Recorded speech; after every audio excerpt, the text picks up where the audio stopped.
Episode 18, Showstoppers. This is another Cutie Mark Crusader focused episode and starts with them following Applejack into a clearing as she shows them the place they can use for a clubhouse. They aren't very enthusiastic as it's pretty run down. Applejack's a little insulted by this because this was her clubhouse when she was their age. Applejack is gifting it to them as she no longer uses it, and it's on a secluded, private part of her farm. However, the more she says, the more it falls apart. They question how they are supposed to turn this into their clubhouse. Applejack points out that maybe they'll get a cutie mark in house cleaning, but not before literally falling through the wall.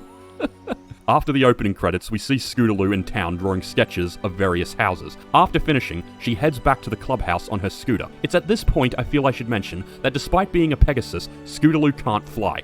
It's never specifically stated why, but fans theorize, and I agree, she has a disability that prevented her wings from developing properly, making her incapable of flight. It's an interesting theory, and Scootaloo's issues with being unable to fly come up a few times throughout the show. In spite of this, she can use her wings to propel herself forward on her scooter, allowing her to ride her scooter at super fast speeds. She is also shown to be able to perform a lot of good tricks on her scooter. If I didn't know any better, her special talent is likely in relation to extreme sports. Upon returning to the clubhouse, we see that Apple Bloom has fixed the whole thing and given it a new paint job, showing that Apple Bloom might be very artistic and handy. They inquire on where Sweetie Belle is, and it turns out she's dusting random objects while singing a song she came up with about the Crusaders. Sweetie Belle is shown to have a very good singing voice, suggesting that her special talent might be something musical, which is fair, as the last episode showed she had a very strong singing voice. The other characters themselves acknowledge she has a good voice. They then ask her to teach them the song, which she agrees to. Applejack returns to see them singing the song, which makes her happy.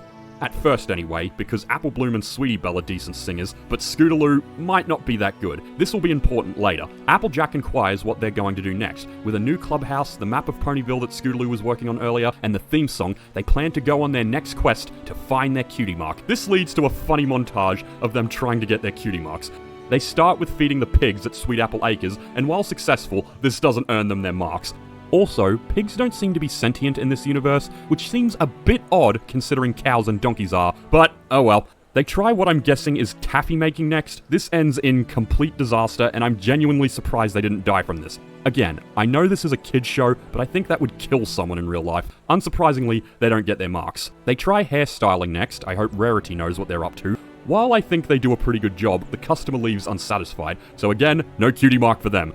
I have no idea what they're even doing here. Playing some card game? Either way, no cutie mark. They try mountain climbing next. How old are these kids? Is anyone supervising them? To be fair though, the mountain wasn't very big, so maybe that's why they didn't need to be supervised. It's also no surprise they get no cutie mark. I'm guessing they try scuba diving next, but I see no air tanks, so maybe they're snorkeling. If that's the case, they shouldn't be that deep underwater. Anyway, a squid chases them away and they don't get a cutie mark. I'm also amazed a squid lives in such a small body of water. The final stop is Twilight's library, where they've just failed to get cutie marks in being librarians. Doesn't surprise me, I'm pretty sure librarians keep a library more organized. Twilight feels they're going about this the wrong way. She thinks they should focus on areas they're familiar with, as opposed to new things. Miss Cheerilee is also there and gives them a place where they can start, by performing in the school talent show. They don't explain why Miss Cheerilee is there. I'm guessing she wanted to borrow a book. Anyway, there are various different awards for the competition, so Miss Cheerilee thinks that surely they'll be able to find their special talent from it. They agree, and Twilight advises them to focus on stuff they are already good at and already enjoy. This is followed by another montage of them getting supplies. First, they steal some fabric under the guise that they're borrowing it. You're never getting that fabric back, Rarity. I'm sorry. They then borrow a fan from someone called Mr. Breezy, and only Sweetie Belle seems to know what they'll need this for. Then they get a whole heap of art supplies like wood, paint, and brushes. It doesn't say where they get this from, so I'm just going to assume they stole this because there is no way 3 kids could afford all this. They then stop at Twilight's to get a book on how to use all this. Well, you'd think that's what they'd do, but the book seems completely unrelated. Back at the clubhouse, they discuss what they're doing for the talent show, which turns out to be a song, which will include scenery and costumes along with dance moves. The only thing they need to decide on is who does what. From here, we can see that they only half followed Twilight's advice. Despite showing she's a good singer, Sweetie Belle suffers from stage fright and would prefer to be a designer like her sister. We know Scootaloo is good at maneuvers, so she should be the dancer, but Scootaloo wants to be the singer, despite the previous scene showing she's got the worst voice of the 3 of them. This leaves Apple Bloom to come up with the dance, despite admitting herself she's not much of a dancer, but she does like Kung Fu, which she feels is kind of similar.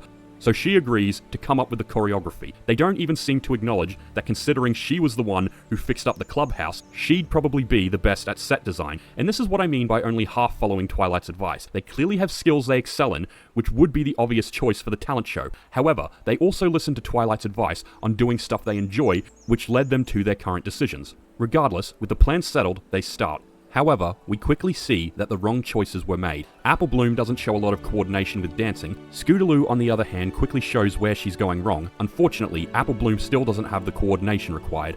Scootaloo is then shown having difficulty coming up with lyrics and tends to sing off key. Sweetie Belle is able to give advice on the lyrics and sings the song in tune. We then see Sweetie Belle also having trouble with the designs. The first mistake is making a costume with 5 limbs. Thankfully, Apple Bloom is able to suggest using the mannequin for help, as it will ensure everything is where it needs to be. We then see Sweetie Belle's painted set, which is very brown. Apple Bloom suggests cleaning the brush before each color change. Don't worry, Sweetie Belle, I've made that mistake myself. Anyway, it's clear that all 3 of them already have special talents, but they themselves don't realize this and are focusing on the wrong things. I'm at a bit of a crossroads with this. On the one hand, I can see it's a bit ironic that they try so hard to find a special talent when they clearly already have one. But on the other hand, I've always been encouraged to try new things because you might enjoy them. So I can see why they took the path they did. Applejack comes in later to check on them, and she's horrified by their rehearsal. They then come out and ask Applejack what she thinks, and while Applejack is the element of honesty, she doesn't have the heart to tell the truth. But they interpret this as her being speechless, and she thinks they are great. Oh, how wrong they are. You're gonna love the talent show. It's hilarious. On the night of the talent show, Twilight comes to see how they're feeling. She also name drops the show. My Little Ponies, how are you doing? I think I'm gonna do this every time this happens. They reveal they're nervous, but Twilight thinks they'll be amazing. Twilight, of course, assumes Sweetie Belle is gonna sing, and is a little worried to find out that Scootaloo is actually gonna be the lead singer. She also shows concern over Apple Bloom's dancing, and is even more concerned about Sweetie Belle doing the costumes, sets, and props. Before Twilight can express the problem with this, however, the Cutie Mark Crusaders have to go on. This leads us to another musical number. As stated before, Scootaloo sings off key, which is weird because later episodes show she is a good singer. Maybe she got better in between episodes. I don't know. Apple Bloom's dancing is, as predicted, very fight coordinated, which leads to her eventually kicking holes in the set. And Sweetie Belle's special effects constantly cause problems for the performers, and to top it all off, they constantly trip over each other. Unsurprisingly, the audience is left speechless by how bizarre this is. I honestly don't know what to think about this song, but I will admit, it's one of those things you have to see to believe. I will admit though, it does have a pretty good guitar solo. Listen.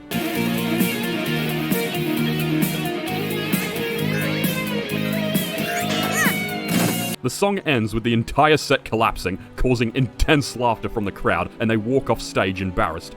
They start discussing their performance, but before they can figure out what went wrong, Miss Cheerilee tells them to head back on stage as it is time for awards. The Crusaders don't want to go back on, as they'll be laughed at more, but Miss Cheerilee convinces them to, as it is important to be good sports. As Miss Cheerilee announces the awards, the Crusaders try to stay hidden, wanting to avoid further embarrassment. However, they are then surprised to discover that they have actually won the award for Best Comedy Act, leading to much applause from the crowd. I guess we shouldn't be surprised though, they did get a good laugh from them. This cheers them up as they now believe their act was awesome, but they are disappointed to discover they still haven't got their cutie marks. Twilight comes to congratulate them, but they reveal they're disappointed because despite winning an award, they didn't get the award they truly wanted, their cutie mark. However, then they think they know the reason why they didn't get their cutie marks. Twilight inquires why, and they give the following reason. They feel they were trying too hard, and that they were forcing themselves to do something that wasn't meant for them. They should be embracing their true talents. However, the latest adventure has convinced them that their true talent is comedy, which of course leaves Twilight dumbfounded. The Crusaders leave to celebrate their award, and Twilight feels that hopefully one day they'll understand.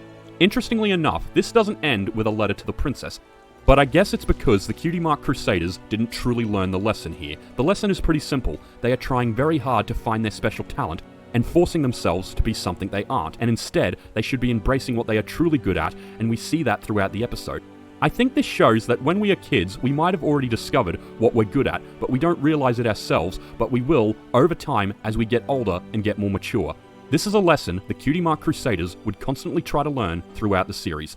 Thanks for watching, please like and subscribe, and I'll see you at the next review.